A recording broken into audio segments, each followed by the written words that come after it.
4th March Wednesday. விசுவாசத்தில் நடத்தல். இந்த தேகத்தில் குடியிருக்கையில் கர்த்தரிடத்தில் குடியிராதவர்களாய் இருக்கிறோம் என்று அறிந்தும் எப்பொழுதும் தைரியமாய் இருக்கிறோம். 2 கொரிந்தியர் 5:7. ஆமாங்க, விசுவாசம் அப்படின்றது நம்பிக்கை மட்டும் இல்லை. நம்ம காணாதது, நம்ம தேவனிடத்துல நம்ம அவ்வளோ ஒரு நம்பிக்கை நம்ம வைக்கணும்.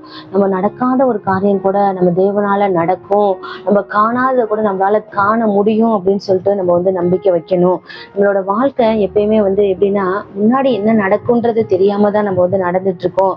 ஆனாலும் அது ஒரு நமக்கு நம்பிக்கை. நம்ம நாளைக்கு நம்ம இருப்போம், நாளைக்கு நம்மளால இந்த காரியத்தை நம்ம செய்ய முடியும் அப்படின்னு சொல்லிட்டு ஒரு நம்பிக்கையோட தான் நம்மளுடைய வாழ்க்கையை நம்ம கடந்துகிட்டு இருக்கோம். அதே போலதான் நம்மளுடைய தேவனுக்கிட்ட நம்ம ஒரு காரியத்தை நம்ம கேட்கும் பொழுது அந்த காரியம் நம்ம வாழ்க்கையில நடக்கும், கண்டிப்பா நடத்துவாரு, அதை நம்ம பார்ப்போம் அப்படின்னு சொல்லி விசுவாசத்தோடு நம்ம இருக்கணும்.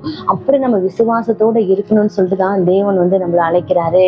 அப்படி நம்ம விசுவாசத்தோடு நம்ம வாழும் பொழுதுதான் நம்முடைய வாழ்க்கை நம்மளை முன்னேற நமக்கு உதவுது.